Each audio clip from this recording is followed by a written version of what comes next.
On entend partout qu'il y a 700 000 entreprises à reprendre en France. Honnêtement, moi, ce chiffre, je me suis dit qu'il me paraissait vraiment énorme. Ok, il y a le papy boom, on entend tout le monde en parle, que le papy boom, ils vont bientôt partir à la retraite et que du coup, ça fera des entreprises à vendre. Sauf que honnêtement, j'ai trouvé ça un peu beaucoup. Qu'on nous vend l'idée d'une pénurie de repreneurs, d'une catastrophe nationale, et du coup je me suis dit que j'allais creuser un petit peu. Et ce que j'ai trouvé, c'est que ce chiffre, c'est vraiment un mélange de vieilles projections et de manipulations statistiques. Donc pour info, cette vidéo elle va s'adresser à toi repreneur qui a envie de reprendre une boîte et qui pense que du coup c'est super facile parce qu'il y aura peut-être 700 000 entreprises à vendre, ou alors toi cédant qui te dit mince, on va être plein du coup à vendre et moi je vais pas réussir du coup parce qu'il y aura pas de repreneur. J'ai eu envie de mettre tout ça au clair, donc j'ai fait mes recherches, j'ai repris tous les articles où ils ont mentionné ces chiffres, d'où est-ce que ça sort. Et donc, je vous ai fait un petit topo en vidéo. Du coup, je lirai un petit peu mon écran parce que forcément, j'ai pas retenu toutes les dates de chaque document sorti. Donc voilà. J'espère que ça va vous plaire et je vous donnerai du coup des idées à la fin de comment rendre une entreprise vendable ou bien j'en ferai une autre petite vidéo. Bref, à vous de vous attacher. La vérité, elle est tombée en novembre 2024. Donc là, on est un an après, je suis début décembre 2025, là, quand je tourne la vidéo, avec la dernière étude de BPI France, le Lab, donc qui ont dit que oui, 370 000 dirigeants veulent vendre d'ici 2030. Déjà, on est très loin des 700 000 annoncés. 370 000, c'est quand même énorme, on va pas se le cacher, on n'est pas 370 000 repreneurs. Mais du coup, le chiffre qui fait plus froid dans le dos, c'est celui de à ce rythme actuel, seules 130 000 entreprises seront réellement transmises.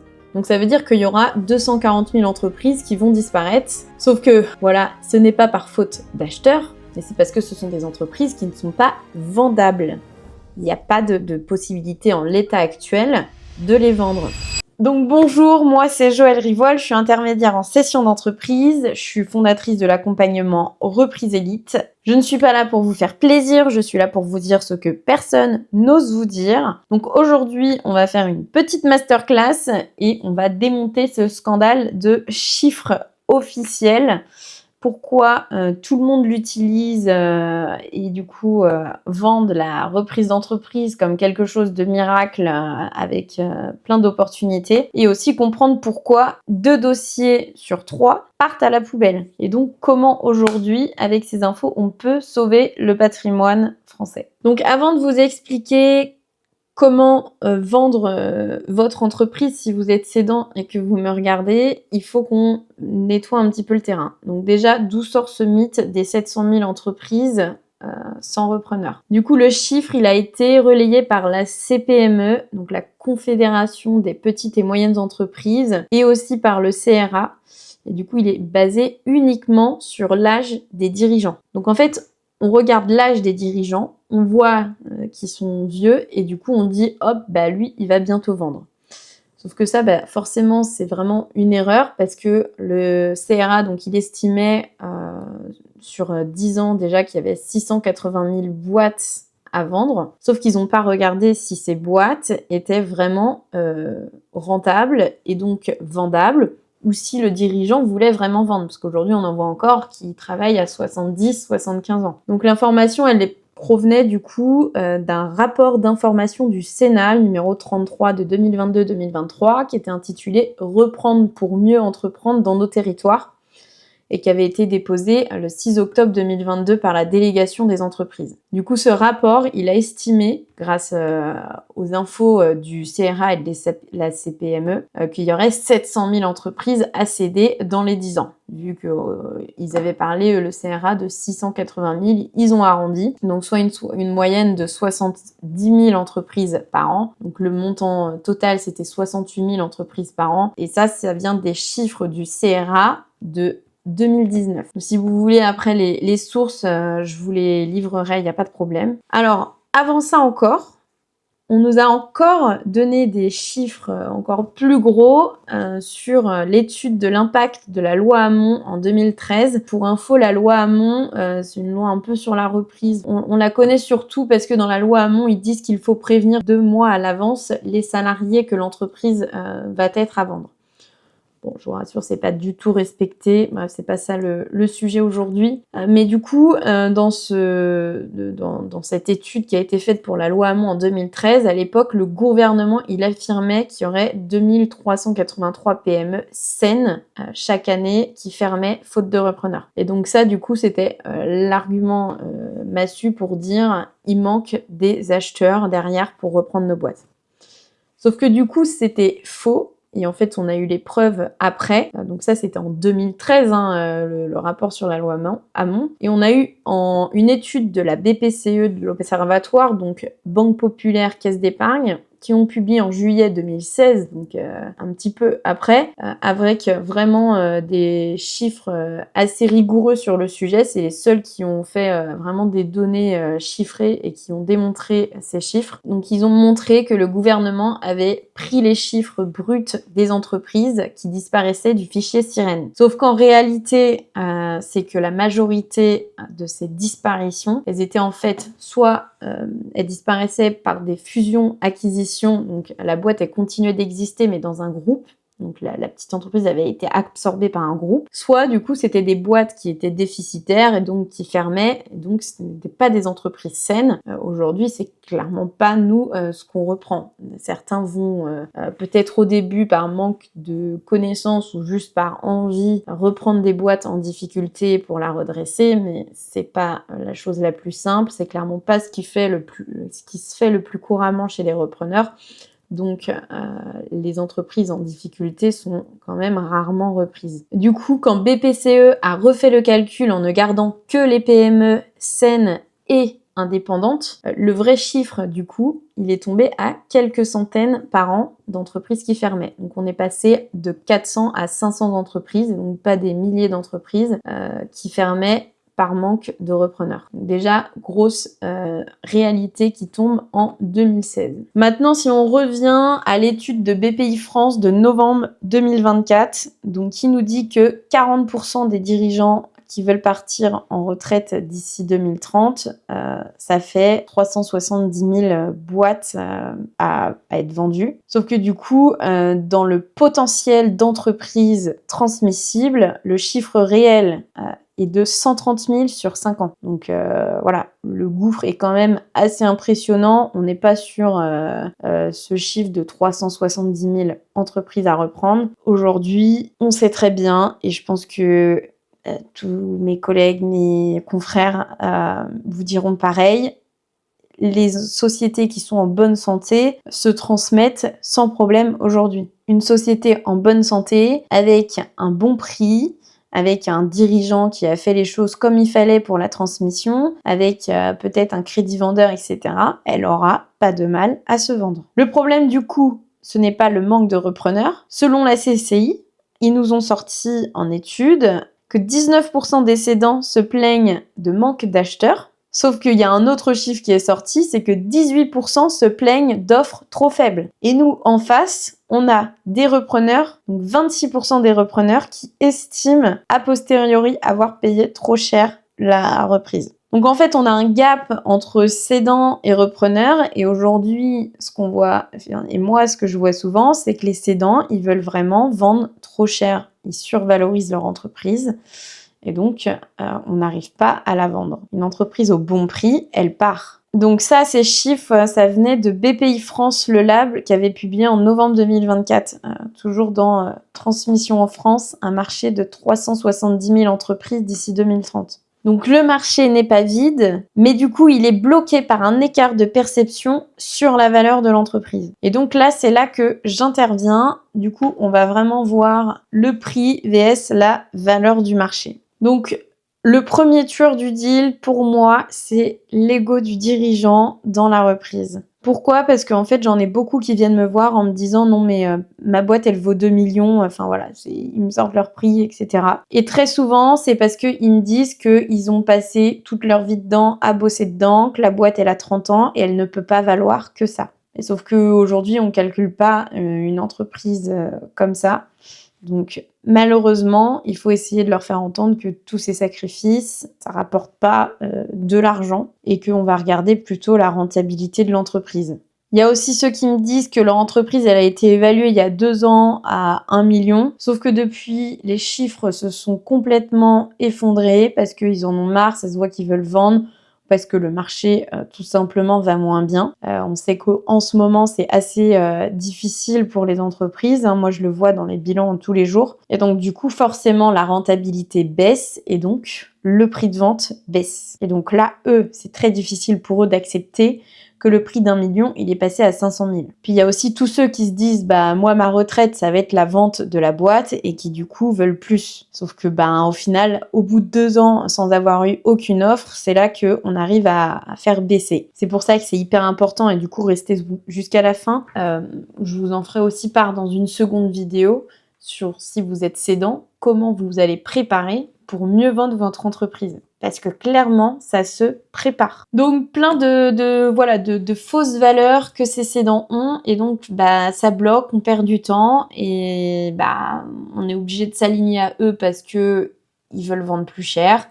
Après, on part dans des négos, etc., où les gens ne veulent même pas faire d'offres parce que c'est surélevé. Moi, de toute façon, je leur dis, au-delà de ce prix-là, je ne prends même pas le dossier parce que c'est pas la peine. Je sais très bien que derrière, mes acheteurs, ils iront pas sur une boîte qui a été évaluée à 6 fois le BE alors qu'on est dans une entreprise du bâtiment et que tout tient autour du dirigeant ou plein d'autres choses. Donc, je leur explique du coup comment on va valoriser la boîte. Et il faut savoir du coup que le repreneur, il achète la rentabilité future. Donc en fait, le calcul financier, il est assez froid. Donc on part d'un multiple de l'EBITDA, ou le BE retraité. EBITDA, c'est plutôt le mot international pour parler de BE que l'on va retraiter. Donc par exemple, si on prend un exemple concret, votre entreprise, elle fait 2 millions de chiffre d'affaires, mais il vous reste 100 000 euros de résultat à la fin, réel, avant impôt.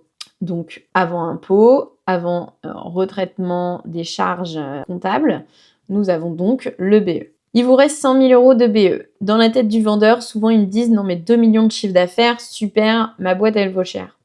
Sauf que dans la tête et du banquier, du financeur et de l'acquéreur, les 100 000 euros de cash, du coup, c'est seulement ce qui va pouvoir rembourser l'achat de l'entreprise.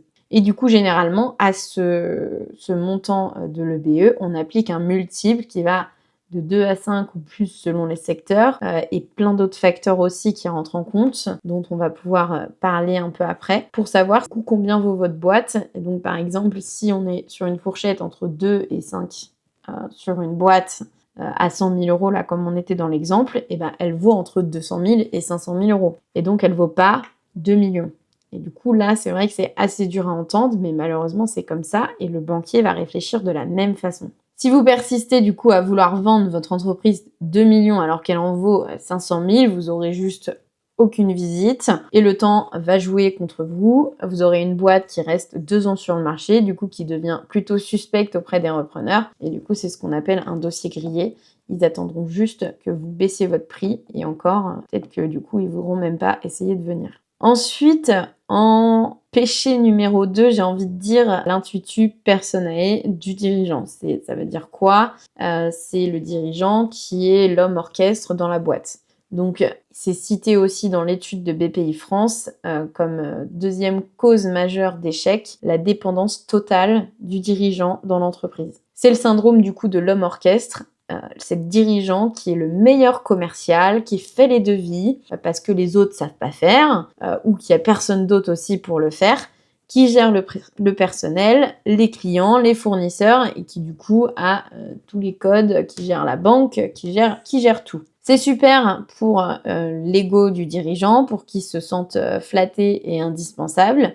Sauf que pour une vente, il n'y a rien de pire, c'est une catastrophe. Donc les anglo-saxons, eux, appellent ça le bus factor. Donc c'est comme si vous sortiez de chez vous et que vous vous faites renverser. Donc si le dirigeant sort de chez lui qui se fait renverser demain par un bus, du coup la question qu'on se pose c'est est-ce que la boîte continue de facturer et de tourner le lendemain sans lui? Si la réponse est non, c'est en gros que l'entreprise elle vaut 0. Moi, j'ai eu un dossier récemment sur une très belle entreprise du BTP. Le chiffre d'affaires était en hausse il y avait une très bonne rentabilité.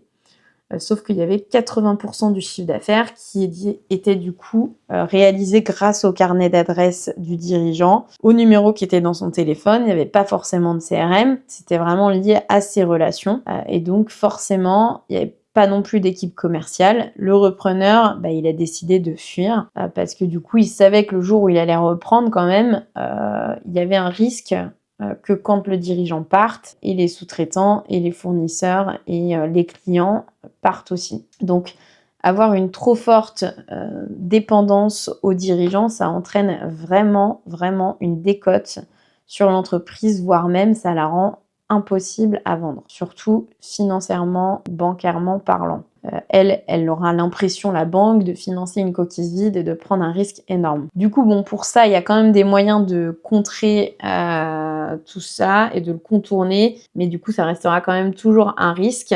Donc, il faut accepter, vous cédants, dirigeants, que vous allez devoir faire des concessions, des compromis pour vendre votre entreprise, si tel est le cas. Peut-être qu'aujourd'hui, vous n'avez pas l'impression que c'est le cas, mais d'un œil extérieur, essayez vraiment de vous dire, est-ce que demain, je peux partir 3 semaines en vacances et le chiffre va continuer à rentrer et tout va tourner et il n'y aura pas de problème. Je pourrais vous faire une vidéo spécialement dédiée à ça, sinon n'hésitez pas à me mettre des commentaires si vous avez envie. Là, je vais vraiment rester sur le sujet des chiffres et de pourquoi les entreprises ferment. Et puis, je pourrais vous refaire une vidéo si vous me le réclamez sur comment on peut contrer ce moyen de dépendance à la personne, parce que c'est vrai que ça reste, je le vois quasiment dans toutes les boîtes, quoi. Toutes les boîtes en dessous de 20 personnes. Au-dessus de 20 personnes, ça commence à être plus facile de déléguer et d'être moins dépendant. Ensuite, en numéro 3, on va parler du black. C'est un peu tabou en France,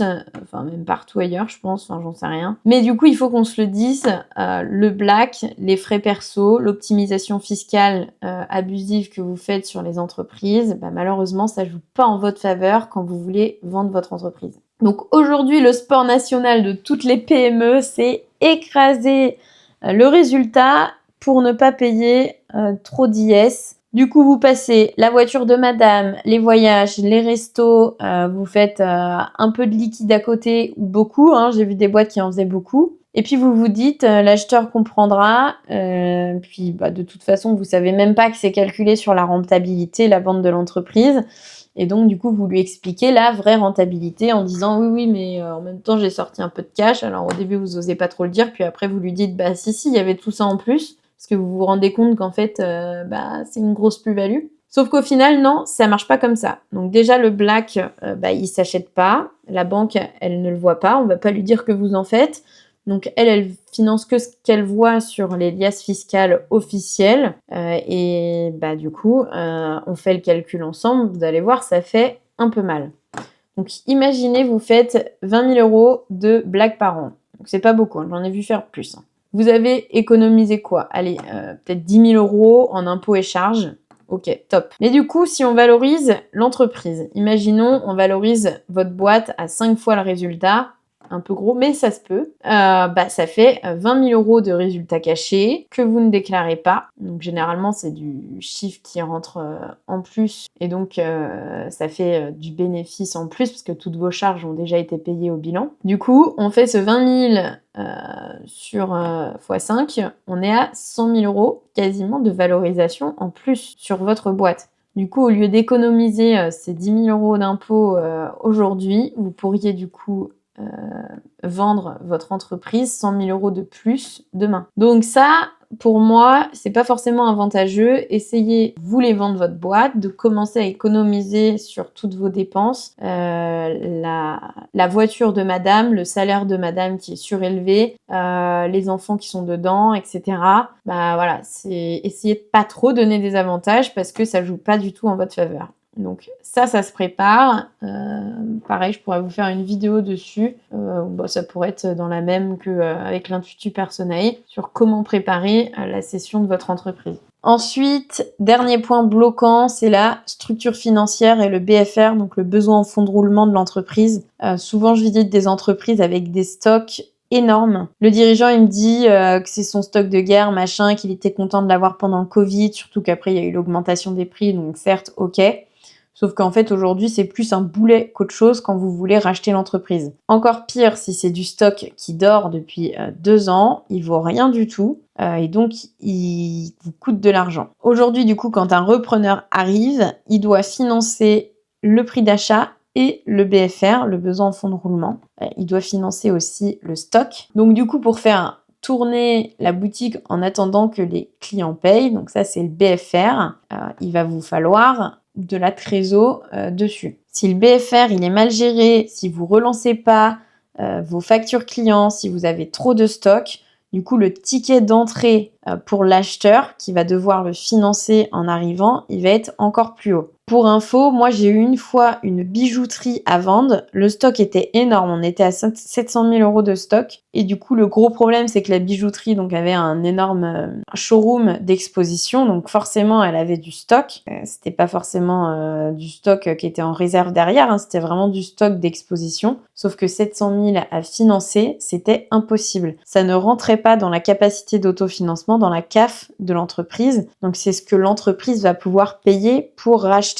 Et du coup, si on a un stock énorme qui ne peut pas s'autofinancer parce que vous rachetez déjà à côté le fonds de commerce de l'entreprise, et ben il faut que ce stock soit financé par de l'apport. Il faut avoir l'argent. Donc ce qui est le plus facile pour nous à reprendre aujourd'hui, c'est les endroits, enfin les choses où il y a quasiment pas de stock à reprendre. Parce que sinon, ça nous fait sortir de l'apport, de la trésor en plus. Généralement, quand il y a du stock en plus, là par exemple, j'ai une entreprise à vendre là, de dépôt de voitures. Il a du stock de voitures qu'il revend, ce qui fait un peu d'achat-revente aussi. C'est pas obligatoire pour faire fonctionner la boîte. Du coup, on lui a dit, tu descends le stock au maximum. Comme ça, le repreneur n'a pas à financer le stock, parce que sinon, à la banque, on va galérer à le financer. Donc voilà pour le petit topo des 4 échecs, des 4 péchés de pourquoi on ferme une entreprise. Alors honnêtement, je sais que le constat est dur. Les chiffres de BPI France qui sont vraiment impitoyables.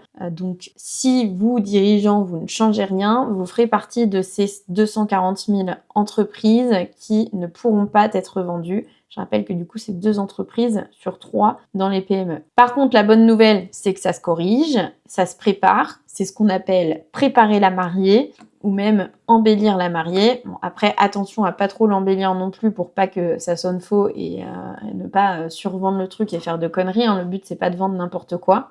Mais voilà, vous pouvez du coup, si vous voulez vendre dans 2-3 ans, moi je conseille vraiment 2-3 ans, même 3 ans pour avoir 2 vrais bilans beaux et nettoyés. Arrêtez l'optimisation finale excessive, même si vous devez payer de l'impôt. Montrer qu'il y a du résultat dans la boîte. C'est vraiment le meilleur investissement pour votre valorisation. Donc même si on retraite les choses, parfois certains le voient pas vraiment et surtout la banque qui dit bah oui mais il s'en sert donc comment dire que c'est vraiment à retraiter alors que si vous le dépensez pas au moins voilà. Donc travaillez avec votre expert comptable ou un intermédiaire comme moi. Moi aussi je fais des préparations si vous voulez. On travaille dessus sur 6 mois pour préparer votre entreprise à la vente et puis ensuite comme ça je m'occupe de la vente.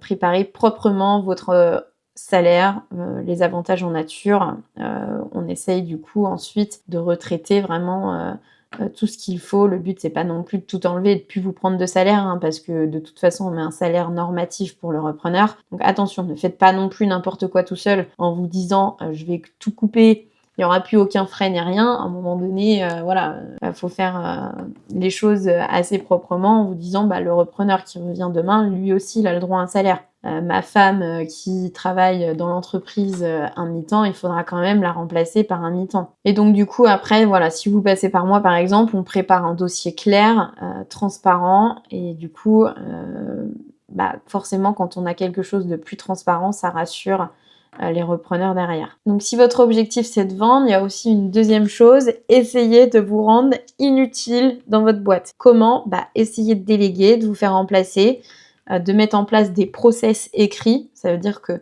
si demain quelqu'un arrive dans la boîte et que vous êtes absent, il peut reprendre le process en disant étape par étape comment je fais même s'il n'est pas là. Ça évite de déranger quelqu'un et d'appeler à l'aide et tout simplement de ne pas pouvoir le faire parce que la personne ne peut pas nous montrer.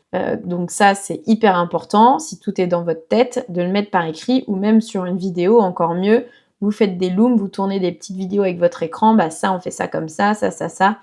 Voilà. Et du coup, essayez juste de tester, partez 3 semaines en vacances sans votre téléphone. Vous verrez bien si l'entreprise continue de tourner, si le CA se maintient. Et là, clairement, si c'est possible, vous avez déjà gagné 20% de valorisation. Et donc pour ça, ça veut dire qu'il y a un bras droit dans votre boîte. Et nous, souvent, ce que les repreneurs recherchent, c'est un bras droit qui va pouvoir évoluer et prendre la place du dirigeant. Là, ça se valorise encore plus. Si jamais vous n'êtes pas d'accord sur le prix, par exemple, vous voulez quelque chose qui se vend plus cher, il existe aussi des outils, donc essayez de ne pas être fermé. Encore une fois, c'est des conseils pour les cédants. Par exemple, le crédit vendeur, donc acceptez d'être payé 20 ou 30% du prix sur 5 ans. Donc c'est vous qui allez faire crédit au repreneur. Ça rassure la banque, ça fait vraiment ça de moins à avancer au repreneur, donc ça veut dire qu'il a 20 à 30% ou plus, hein, vous pouvez mettre plus, à aller chercher en financement. Donc déjà, il y a 10 fois plus de chances que le dossier aille au bout, parce que souvent ce qui pêche à un moment donné, c'est le financement. Et du coup, si vous, le fondateur, le cédant, vous acceptez d'être payé plus tard, c'est du coup que vous croyez en la boîte, en son potentiel, en le repreneur aussi, et que du coup elle ne va pas couler demain malgré que vous soyez partie de l'entreprise. Et ça, c'est un gage de confiance aussi, surtout que quand vous transmettez la boîte, il y a une période de transmission, et puis généralement après, il y a une période où vous pouvez être amené à être appelé par téléphone, toujours par le cédant, au cas où il y a un problème, une question, et ça évite, si vous avez un crédit vendeur, que du jour au lendemain, vous dites, c'est bon, il me saoule, moi j'ai vendu, je me casse, c'est plus mon problème. Quoi d'autre? Vous pouvez aussi mettre un earn-out, donc le complément de prix. C'est-à-dire que si vous vous dites que la boîte, vous dites au cédant, mais là, au repreneur, la boîte, elle est en train de faire plus 20% de croissance l'année prochaine, tu vas voir, elle va vraiment se développer, ou il y a un nouveau contrat qui va être signé, donc je vais avoir beaucoup plus de chiffres et de rentabilité. Ok, sauf qu'on ne vend pas un futur. Donc l'acheteur, il peut te dire ok, je te paye ça, mais que si tu as raison. Et donc pour ça, je te verserai un bonus dans maximum 3 ans, généralement pas beaucoup au-dessus, qui du coup permet de débloquer la négo. Donc vous avez l'argent jour J comptant et un bonus en plus, ça s'appelle le complément de prix, l'earn-out. Pour voilà, avoir un peu plus si vous avez vraiment un potentiel de croissance. Bon, alors pour conclure, une entreprise, c'est un peu comme une maison. Si vous essayez de vendre une maison avec des fuites au toit, de l'électricité qui n'est pas aux normes, un prix qui est à 50% au-dessus du marché, là, vous allez attendre longtemps. Et donc, pendant ce temps, la maison se dégrade. Là, c'est un peu pareil. Ici, les repreneurs, ils sont là, ils sont présents, ils attendent, ils cherchent des boîtes. Vraiment, ils sont beaucoup à chercher des boîtes. Les repreneurs dans Reprise Élite, ils cherchent vraiment activement. Ils ont le financement derrière, ils attendent juste d'avoir des dossiers de qualité. Et honnêtement, c'est souvent ça qui manque. Aussi, une boîte qui est petite, et forcément, c'est plus risqué pour le repreneur. Donc, quand vous me dites « Ah non, mais moi, je veux pas gérer les gens, donc je vais pas développer ma boîte », je parle des cédants, malheureusement, plus elle est grosse, plus vous aurez des facilités à la vendre. Et c'est comme ça aujourd'hui. Donc vous voulez pas vous embêter, mais sachez que demain, du coup, vous aurez plus de mal à la vendre. J'aurais peut-être dû l'intégrer aussi dedans. C'est la taille de la boîte. Ceci dit, petit aparté pour les repreneurs, racheter plusieurs petites boîtes qui sont vraiment valorisées pas cher et en faire une plus grosse, ça peut vraiment valoir le coup, notamment dans le bâtiment. Moi, j'en ai plusieurs petites à vendre et je me dis, mais on en fait une grosse. On met un seul gérant pour les deux, un commercial, et ça peut largement le faire. Encore faut-il avoir l'envie de le faire et de se lancer dans le bâtiment. Il y en a de moins en moins. Et donc voilà, aujourd'hui les repreneurs, ils attendent des dossiers de qualité. Du coup, essayez-vous, cédant, de ne plus gérer votre boîte pour le bilan de fin d'année, mais vraiment pour qu'elle ait une belle valeur et un bel EBE pour la revente demain. Si vous êtes un cédant et que vous voulez savoir si votre entreprise est compatible pour un repreneur, vous pouvez toujours me contacter, on fera un audit. Moi, j'évalue les entreprises gratuitement, je ne fais pas payer. Et du coup, si vous êtes sinon un repreneur, que vous en avez marre de tomber sur des dossiers poubelles, pourris, que vous voulez vraiment apprendre à déceler des belles pépites, à négocier vraiment le vrai prix, ou qu'on vous apporte des beaux deals, comme du coup, j'arrive à en avoir avec mon agence, vous pouvez toujours aussi postuler chez Reprise Élite. C'est avec moi que vous tomberez en appel. En tout cas pour l'instant, je sais pas quand vous regardez la vidéo. Et moi, je source aussi du coup les deals pour vous, je les analyse, je les négocie et j'interviens aussi dans le financement. Merci pour ton écoute si tu es toujours là aujourd'hui. C'était Joëlle Rivoal et je te dis à très vite pour parler de comment améliorer ton entreprise et comment la rendre vendable. Donc abonne-toi si tu ne veux pas louper la sortie de cette future vidéo.